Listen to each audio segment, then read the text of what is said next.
Olá, seja muito bem-vindo a essa live de estudo bíblico. Aqui é o irmão Rodrigo. Nós estamos aqui reunidos hoje em torno do nome de Jesus para aprendermos um pouquinho mais da palavra do Senhor, estudarmos um pouquinho mais sobre a palavra de Deus. Que o Senhor possa te abençoar, né, nessa noite, você que está acompanhando conosco aí os estudos da palavra. Que o Senhor te abençoe, que o Senhor derrame suas bênçãos sobre a tua vida, que você possa aprender mais do Senhor, no nome de Jesus, tá?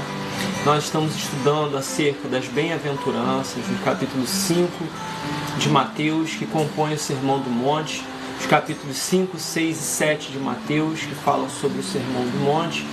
Mais especificamente, estamos tratando sobre as bem-aventuranças, tá? Você que ama a palavra de Deus, seja muito bem-vindo.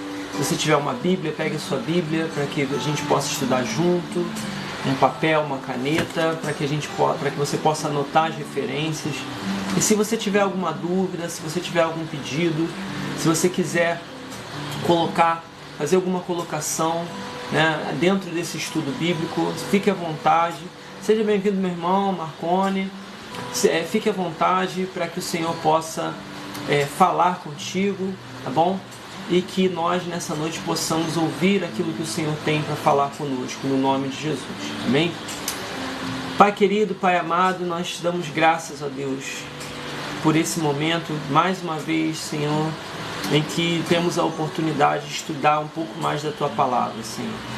Eu sei, ó Deus, o Senhor sabe que esse instrumento, Pai, que é o TikTok, para transmitir lives, Senhor, tem uma rotatividade muito grande, pessoas entram, olham 2 segundos e saem, vão para outra live.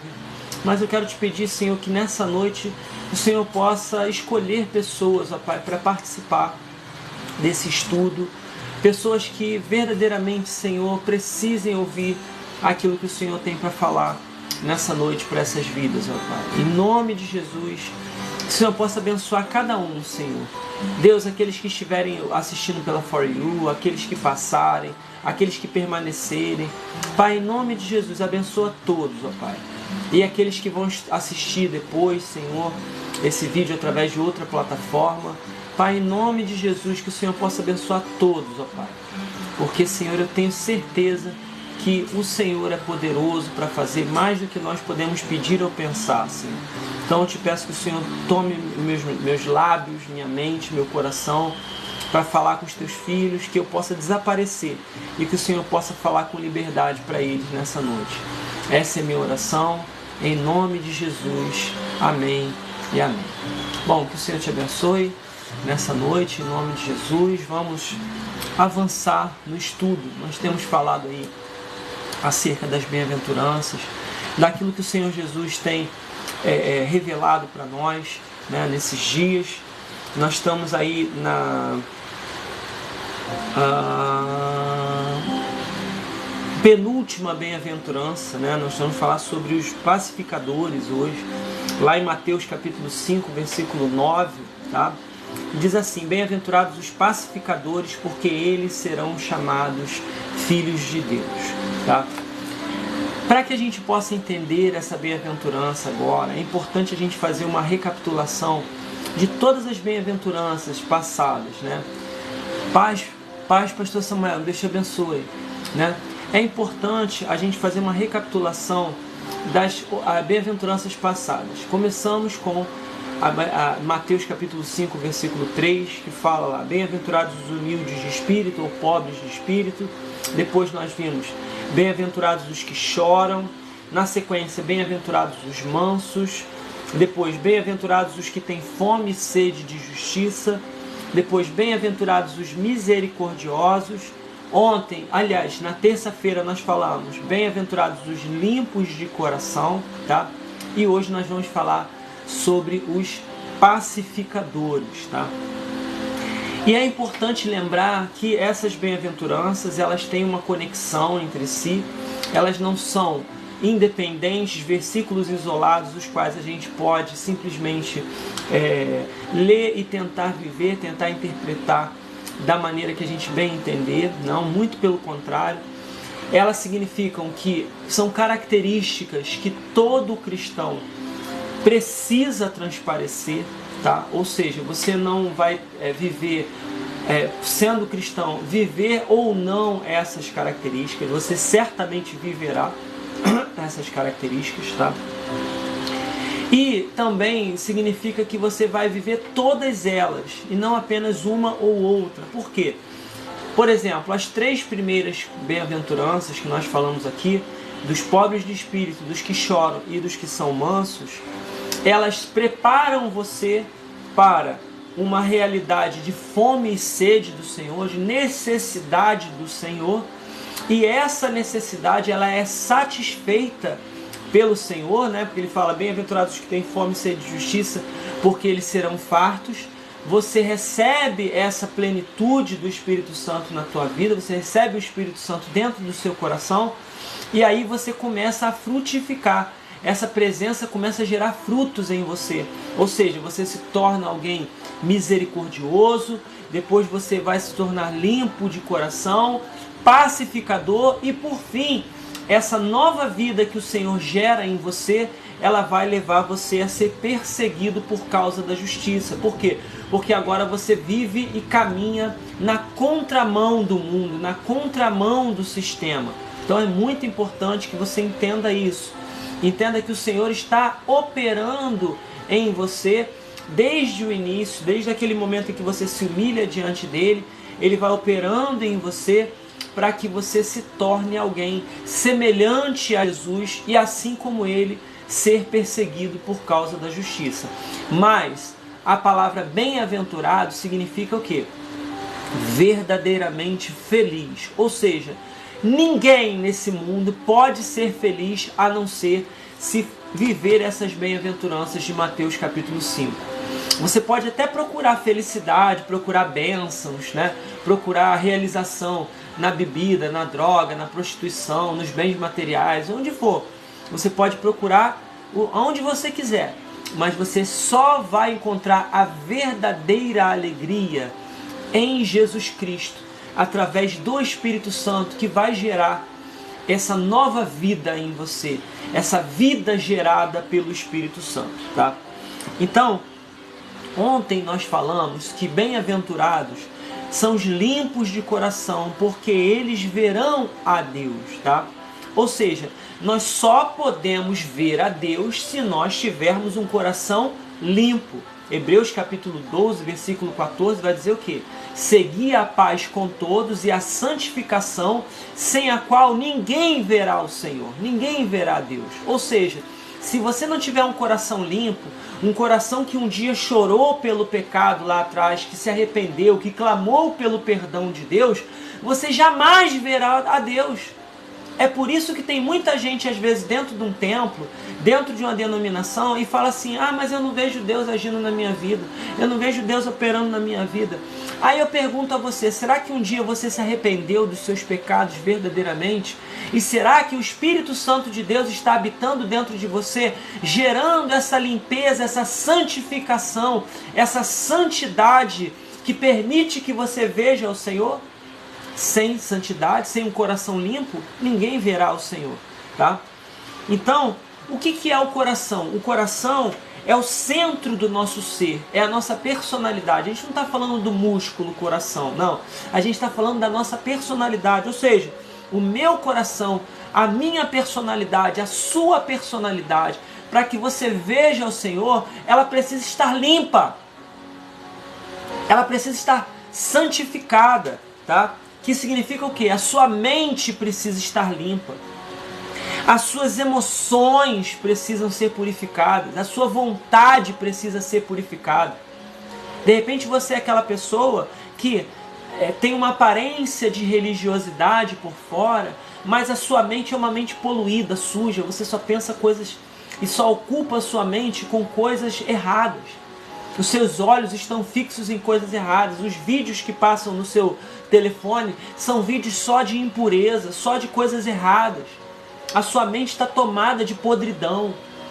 Você vive pensando o tempo todo em coisas erradas, em como prejudicar os outros, em como, sabe, fica pensando em falar mal dos outros o tempo todo, fazendo futrica, fazendo fofoca, disse-me-disse, maledicência.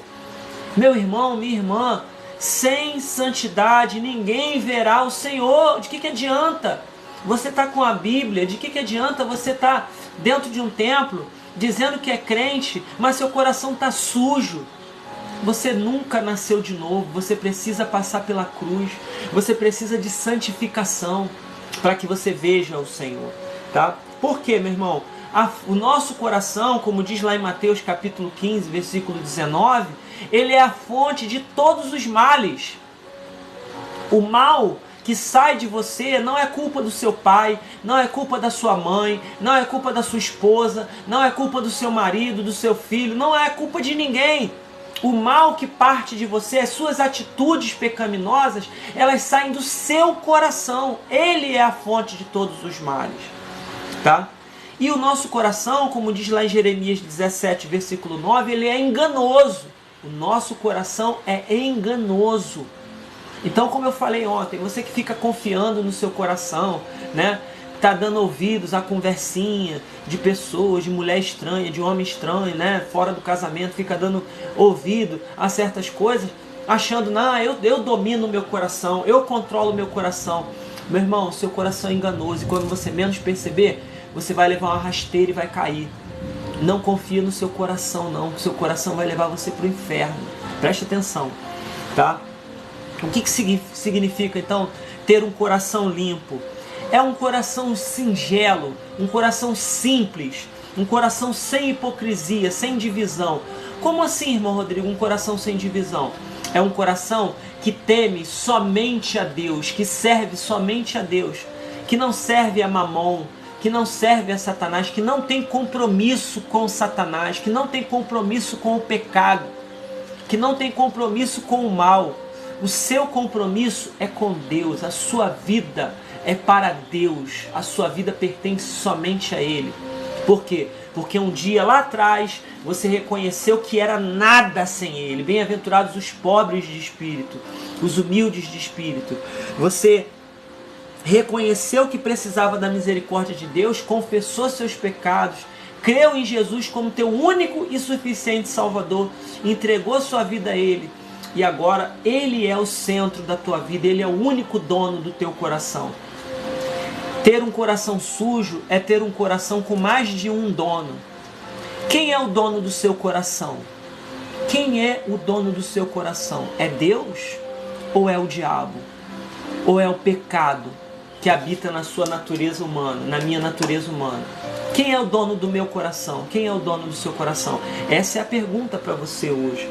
Porque ser limpo de coração é ter um coração que pertence somente ao Senhor. Um coração puro, como está lá em Apocalipse 22, 14, 15, 21, 27. Ser limpo de coração é ser semelhante a Jesus. Semelhante a Jesus, que ama a Deus sobre todas as coisas, tá? E ele só via o Pai, ele só tinha olhos para o Pai, ele só fazia a vontade do Pai.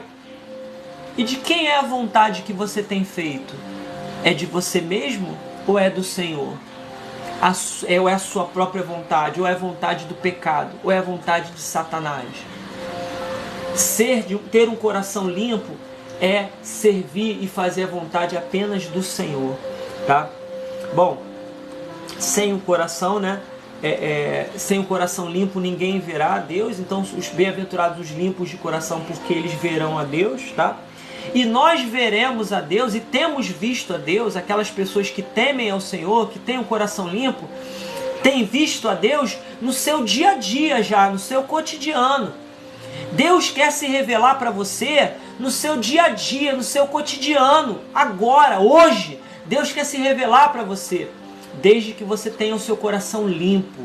Se você não tiver o coração limpo, nem espera revelação de Deus para você.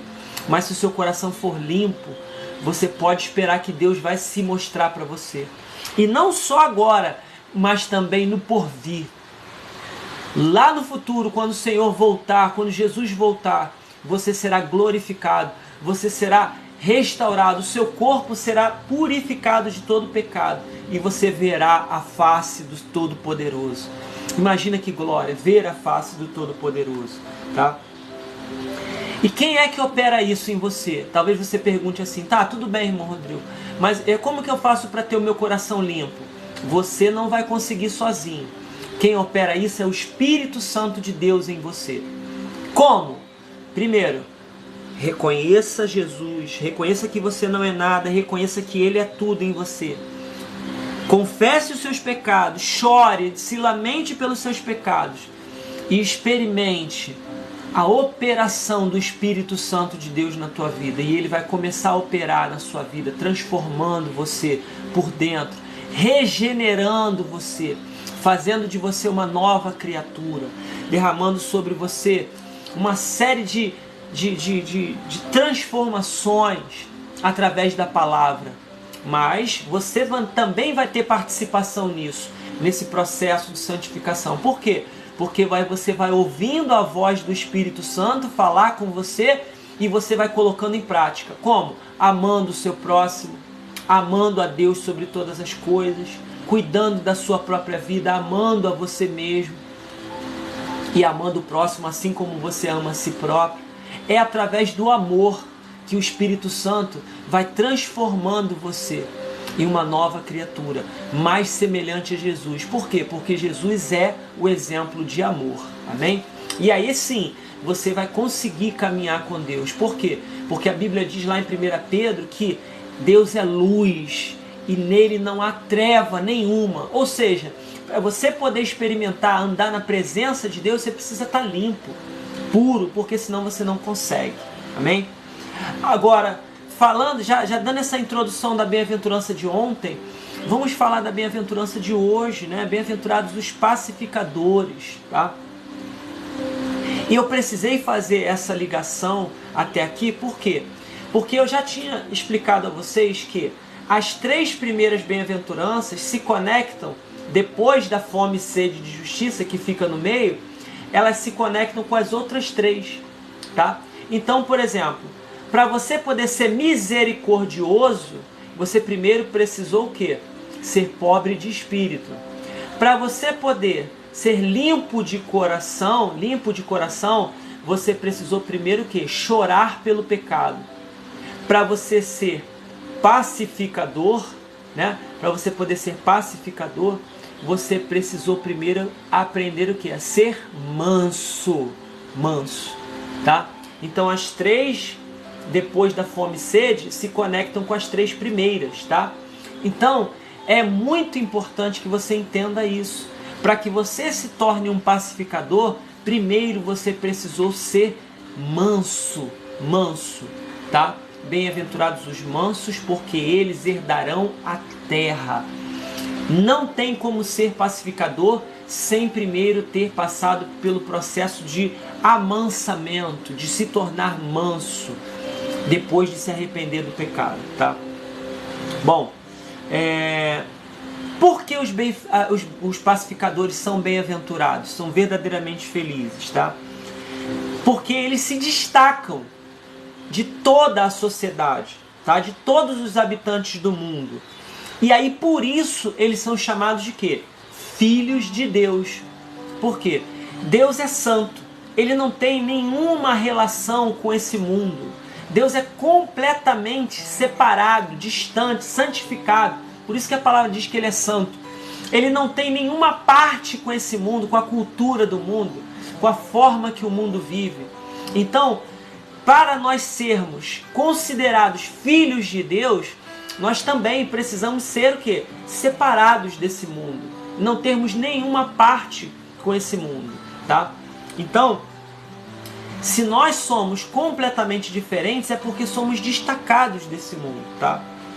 E aí a pergunta é, qual é a raiz de todos os males que existem? Todos os conflitos, todas as discórdias que existem entre os homens? Nós estamos assistindo pela televisão aí conflitos, guerras acontecendo, as mais diversas. É na Ucrânia, é em Israel, a gente está vendo guerra no Rio de Janeiro, no Brasil de uma forma geral, guerra acontecendo, guerra do tráfico, guerra disso, guerra daquilo. Aonde eu moro tem conflito armado, onde não tem onde a gente olhe, para onde a gente olhe e não veja conflitos acontecendo. E qual é a raiz de todos esses males? Exatamente, o pecado. O pecado é a raiz de todos os males, de todas as guerras, de todas as confusões. A falta de paz é fruto do pecado. A concupiscência, a cobiça, o egoísmo, o egocentrismo dos homens, tá? Essas são as verdadeiras discórdias, as causas das discórdias entre os homens, que não nada mais são do que os pecados. Para pensar agora. O conflito que está acontecendo lá, Israel e Palestina, é uma briga pelo quê? Território. Não estou aqui falando quem está certo e quem está errado, não quero aproveitar esse espaço para isso. Mas é uma briga pelo quê? Território. Pergunto para vocês, se a paz estivesse reinando ali, se Deus estivesse reinando ali, eles não poderiam conviver, coexistir entre si, viver juntos? Mas não, é o egoísmo que impera, é a cobiça, é a maldade, é o pecado que impera ali. E aonde tem esses pecados, a paz, ela vai embora, entra a guerra, entra a destruição, tá? Por que é tão difícil então manter a paz nesse mundo? Por quê? Porque o mundo não reconhece o pecado. Simples assim, eles vão achar desculpa para tudo. O mundo inventa desculpa para tudo. É o petróleo, é a água, é a comida, é o sei o que, não sei o que. Mas jamais o homem natural vai reconhecer que o problema, na verdade, é o pecado que está dentro do coração dele. É o mal que está destruindo o mundo, é o pecado. Não é nada diferente disso, não. É o mal, é o pecado. Mas o homem não enxerga por causa da sua cegueira espiritual, tá? Desperdiçam o quê? Tempo e esforço. Por quê? Acordo de paz e não sei o quê, vai pra lá, vem pra cá, tenta isso, tenta aquilo, faz acordo de paz, faz não sei o quê, daqui a pouco tá todo mundo em guerra de novo. Primeira Guerra Mundial, Segunda Guerra Mundial, Guerra Fria, guerra isso, guerra aquilo, guerra do Afeganistão, guerra de não sei da onde. Por quê? Tudo é fruto do pecado. O homem não reconhece, não admite que é pecador, tá? Enquanto o coração do homem não for transformado por Deus, enquanto o coração do homem não for transformado, o problema jamais será resolvido. Jamais. Então o problema da violência que aflige o seu bairro, a sua cidade, que aflige o meu bairro, a minha cidade, o meu estado, né? Que aflige o nosso país, onde quer que seja, o problema não vai ser resolvido pela política.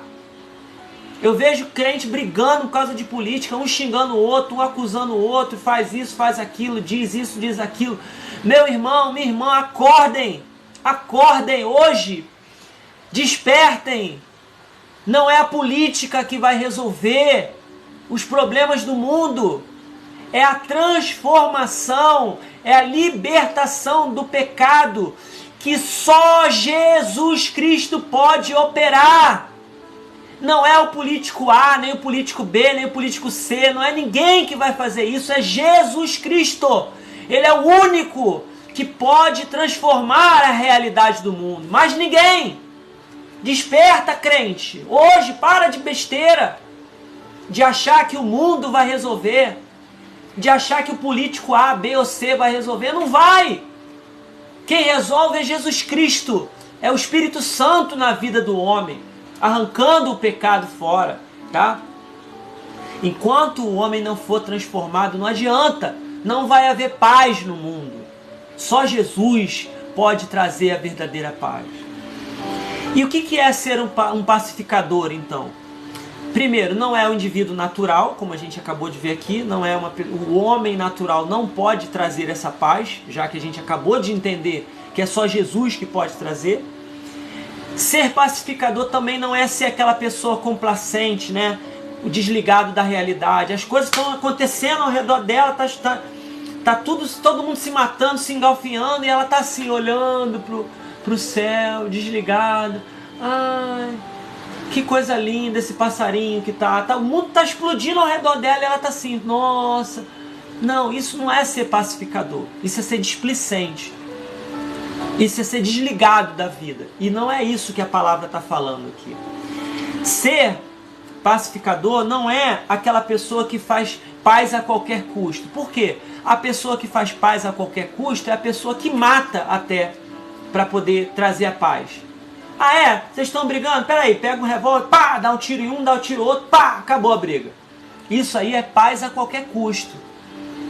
Ah é? Peraí, vocês estão brigando por causa de território? Peraí, vou jogar uma bomba nuclear aí, blum, acabou tudo. Ei, acabou a briga. Isso aí é paz a qualquer custo. Mas não é isso que é ser pacificador. Esse pacificador aqui da bem-aventurança, tá? O ser pacificador também não é o apaziguador, ou seja, aquela pessoa que só entra no meio para apartar a briga, tipo assim, separar a briga. Não, não é isso. Pacificador é aquela pessoa que entende que não existe paz se o problema, se a raiz do problema não for resolvida. Isso é ser pacificador. Você só pode ser verdadeiramente feliz se você entender e começar a agir sobre esse princípio de que só vai haver paz quando a raiz do problema for resolvida. E nós já vimos qual é a raiz do problema. Bom, o pacificador, ele é pacífico, ele não é combatente, tá? É alguém que procura estabelecer ativamente, ou seja, o tempo todo ele procura estabelecer a concórdia entre as pessoas. Como assim? Fazer as pessoas concordarem acerca de algo. Fazer as pessoas entenderem o que elas se entenderem de verdade. Não é só separar a briga, mas ir na raiz do problema. Onde está o pecado que está gerando esse problema entre vocês dois? Ah, o pecado é esse. Então olha só, você errou aqui. Isso aqui é pecado, meu irmão. Você está agindo errado. Se arrepende disso. Vai no outro, isso aqui também. Ó, o que está fazendo você errar é o pecado. Não é nada diferente disso. Você precisa se arrepender do seu pecado. Você precisa se arrepender do seu pecado. Aí você leva os dois ao arrependimento. E aí os dois vão se reconciliar. Por quê? Porque os dois se arrependeram dos seus pecados. Isso é ser um pacificador, tá?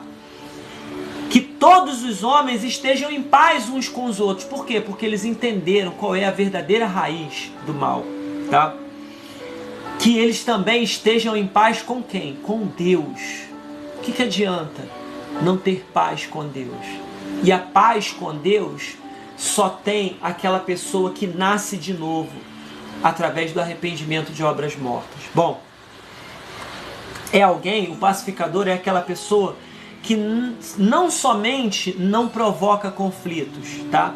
Mas que tudo que faz, tudo que essa pessoa faz tem o objetivo de estabelecer a paz.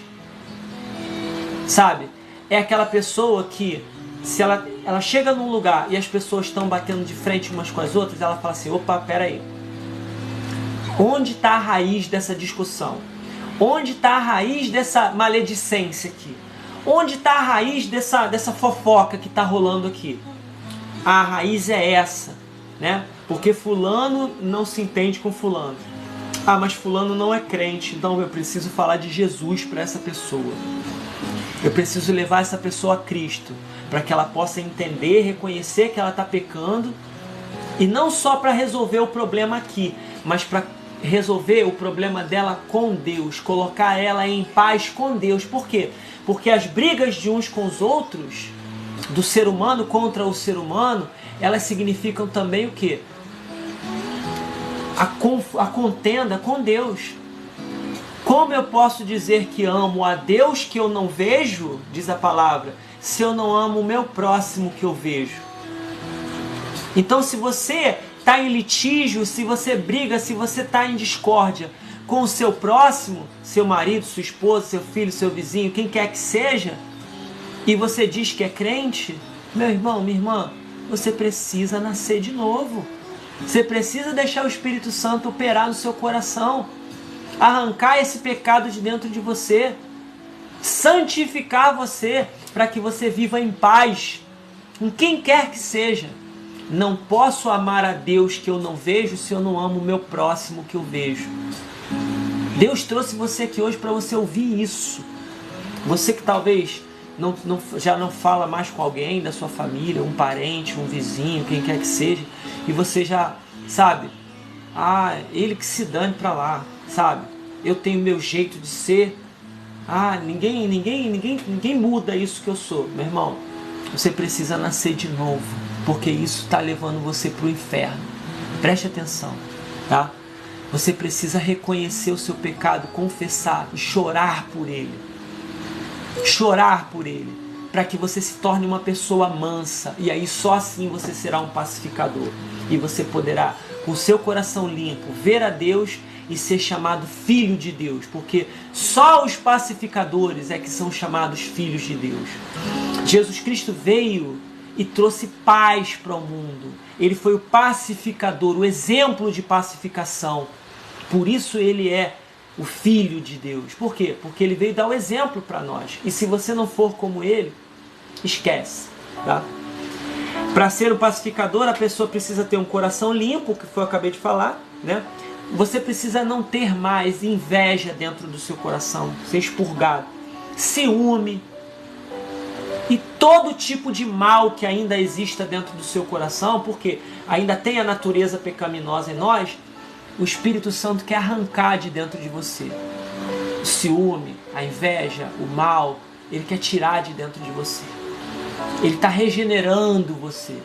Através do quê? Da palavra. Ele vai falando no teu ouvido. Através dessa palavra que eu estou te dizendo, você está ouvindo, o Espírito Santo está falando com você.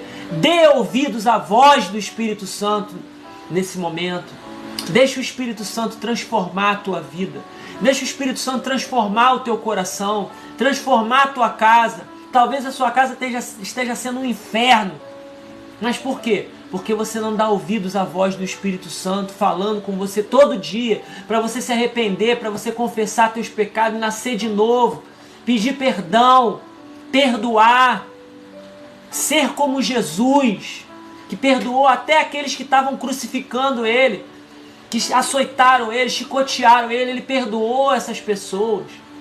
Perdoa, ama essa pessoa, ama os seus inimigos, mas você só pode fazer isso se você deixar o Espírito Santo operar no seu coração, transformar você por dentro. Ele quer arrancar todo o mal de dentro de você, todo o mal que tem atrapalhado os seus relacionamentos. Os seus relacionamentos estão todos embolados, todos misturados. Por quê? Porque o pecado está fazendo isso com você. Mas você precisa ouvir a voz do Espírito Santo de Deus. Ouvir a voz do Espírito Santo de Deus, que quer santificar você, transformar você. Para ser um pacificador é preciso que você já encare a si mesmo de uma forma diferente, que é aquela mansidão que nós vimos lá atrás, que é aquela pessoa que não fica mais na defensiva. Esse é um processo que o Espírito Santo precisa operar em nós, tirar de nós essa coisa da gente ficar na defensiva contra tudo e contra todos, o tempo todo, em pé de guerra, só esperando. Alguém fala e você fala de volta. Alguém dá na tua cara e você dá do outro lado. Não, quem nasceu de novo não faz mais isso, porque entendeu a sua posição. Qual é a sua posição? Que nós só merecemos a condenação eterna, mas é Cristo que nos garante a vida eterna. Por você mesmo você não merece nada de bom, meu irmão. Por mim mesmo eu não mereço nada de bom. Tudo que a gente tem de bom, seja quem for, vem do alto, porque Deus nos dá. Até o ar que a gente respira é Deus que nos concede, meu irmão. Você não tem direito a nada, você não tem direito de ser o primeiro em nada, você não tem direito de ser o melhor em nada, de ser respeitado por nada. Por quê? Porque você é pecador, o pecado está dentro de você. E somente por meio de Cristo e por meio daquilo que Ele nos dá é que nós temos alguma coisa. Então quem sou eu para reivindicar alguma coisa e ficar brigando por posições, brigando por coisas nesse mundo? Somente quem passou por esse processo e já se encara de uma maneira diferente, que se tornou manso, é que pode ser pacificador, porque não fica mais na defensiva. já entende que a guerra é fruto do pecado, tá? O maior objetivo do pacificador é ser semelhante a Jesus, pois o seu coração é semelhante ao de Cristo, é puro. É a glória de Deus entre os homens. Aleluia. O pacificador, ele desgasta toda a sua vida tentando contribuir para essa glória, para que Deus seja glorificado. Ele trabalha para a glória de Deus nos relacionamentos. Eu quero que a minha família glorifique o nome do Senhor. Eu quero que a minha casa glorifique o nome do Senhor. Eu quero que o meu emprego, que no meu ambiente de trabalho glorifique, a glória de Deus se manifeste no meu ambiente de trabalho. E você luta por isso, você trabalha por isso. A sua rua, eu quero que minha rua glorifique o nome do Senhor.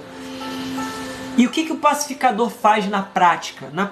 Primeiro, ele aprende que ele não deve falar qualquer coisa. Feche sua boca, fala menos, aprenda a falar menos, aprenda a ficar calado. Que o Espírito Santo de Deus comece a operar isso em você. Fica quieto, fica quieta, para de falar demais, para de abrir a sua boca para falar besteira, para amaldiçoar, para falar fofoca, para falar maledicência. Para de abrir a sua boca para falar bobagem. Ouve mais a voz do Espírito Santo e fala menos. Tá? Tiago 1,19 diz assim: entendam isso, meus amados irmãos. Estejam todos prontos para ouvir, mas não se apressem a falar e nem se irar. Quem fala demais dá bom dia a cachorro, dá bom dia a cavalo. Preste atenção, fica quieto, para de falar demais, tá? Se alguém fala alguma coisa para o pacificador, que para tentar obrigar ele a replicar, né, a bater de frente, ele não replica, ele não bate de frente, ele não discute. O pacificador não discute. Ele não espalha fofoca, ele não espalha intriga, ele não faz contenda entre os irmãos. O pacificador não tem isso com ele. Ele encara todas as situações à luz do Evangelho. Você tem encarado a sua vida à luz do Evangelho? Os seus atos, da hora que você acorda até a hora de você dormir, para analisar aí, a sua vida ela tem sido de acordo com o Evangelho? A forma de você falar, o que tem permeado a sua mente, as suas ações, elas estão de acordo com a palavra? O pacificador, em todas as situações, é aquela pessoa que está observando a sua vida. E quando ele se sente provocado, ele não age. Ele pensa primeiro. Pensa, como eu devo reagir diante disso que alguém fez contra mim? Ele alimenta até o seu inimigo quando ele está em necessidade, mesmo que para isso ele tenha que se humilhar. E ele espalha a paz por onde quer que ele passe, tá? E aí, muito maravilhosa essa palavra, porque os pacificadores, eles serão chamados filhos de Deus, porque eles se parecem com o Pai Celeste. Hebreus 13:20 diz assim, e agora que o Deus da paz, que trouxe de volta dos mortos nosso Senhor Jesus Cristo, o grande pastor das ovelhas, e confirmou uma aliança eterna com o seu sangue. Ou seja, ele fala de um Deus de paz. Se nós somos pacificadores, é porque nós estamos começando a nos parecer com Deus aqui sobre a terra. Ser parecidos com Ele. Porque o Deus de paz... Por que o Deus de paz enviou o seu Filho ao mundo? Porque Ele é o Deus de paz. E Ele quer que essa paz se estabeleça no mundo. Ele não quer que a guerra prevaleça. Ele quer que a paz se estabeleça no mundo. E de onde procedem as guerras? Como a gente falou, do homem, do pecado e do diabo. As guerras saem daí. Então, assim como Jesus se humilhou a fim de anular o pecado e redimir o homem, de destronar Satanás, promovendo um reino de paz, o pacificador ele faz isso também. Ele se humilha, ele se entrega, ele derrama a própria vida, assim como Jesus fez, para que a paz venha reinar no mundo. Colossenses 1:20 vai dizer assim: por meio dele, o Pai, dele, Jesus, né? O Pai reconciliou, estabeleceu paz consigo todas as coisas. Por meio do sangue do Filho na cruz, o Pai fez as pazes com todas as coisas, tanto no céu como na terra, por meio do sangue de Jesus. Aleluia.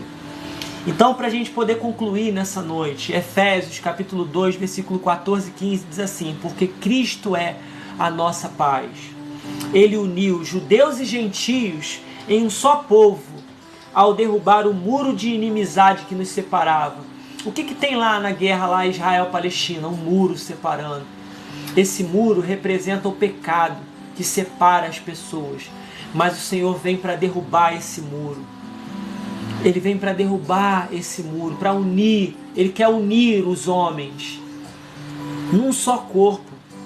Jesus, ele não se agarrou aos seus direitos como Deus para poder agir como esse pacificador maior. Não. Ele abriu mão dos seus direitos, da sua glória de filho. Ele abriu mão de tudo e se entregou para promover a paz. Que nós possamos seguir os passos dele, daquele que nunca pecou, que nunca enganou ninguém, não revidou, como diz lá em 1 Pedro, capítulo 2, versículo 22 e 23, não revidou quando foi insultado. O pacificador não revida. Nem ameaçou se vingar quando sofreu, mas deixou o seu caso nas mãos de Deus, que sempre julga com justiça.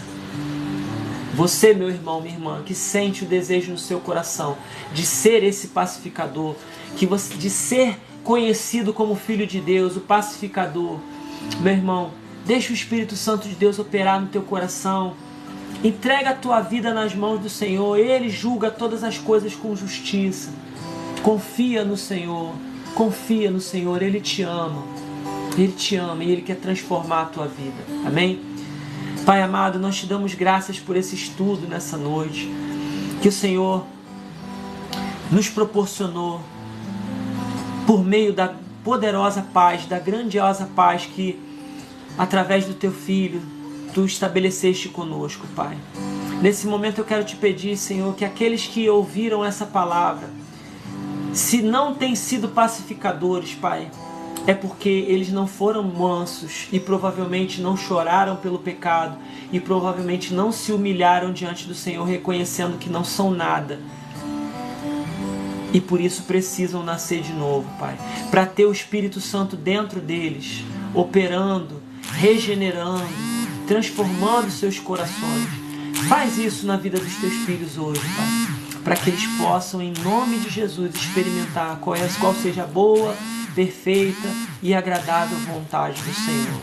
Eu te dou graças por cada um que permaneceu até agora no estudo, aqueles que passaram, e que o Senhor abençoe a todos. E que, Pai, o Senhor dê uma noite de paz para eles, que eles possam descansar em segurança e amanhã temos um dia abençoado pelo Senhor também. Muito obrigado por tudo. Em nome de Jesus. Amém e amém. Amado, que Deus te abençoe poderosamente, que você possa descansar no Senhor, que você possa, experimentar aquilo que o Senhor está operando na tua vida. Amanhã, se o Senhor permitir, nós estaremos aqui novamente juntos a partir das 21h30 para estudarmos um pouquinho mais da Palavra de Deus e concluirmos amanhã, enfim, vamos concluir a série de estudos sobre as bem-aventuranças. Amém? Convido você para estar aqui conosco amanhã, para que possamos estudar, para que possamos aprender mais do Senhor e em nome de Jesus a sua vida ser transformada. Amém? Agradeço a todos aí, o Marcone, o Beto, a Elisa, todos os irmãos da equipe que estão aí presentes, que o Senhor abençoe vocês. Vocês estão nas minhas orações, na oração da congregação aqui e tenho certeza que o Senhor ama cada um de vocês. Amém? Fiquem com Deus, que Deus abençoe e até amanhã, se o Senhor permitir. Amém? Fiquem na paz.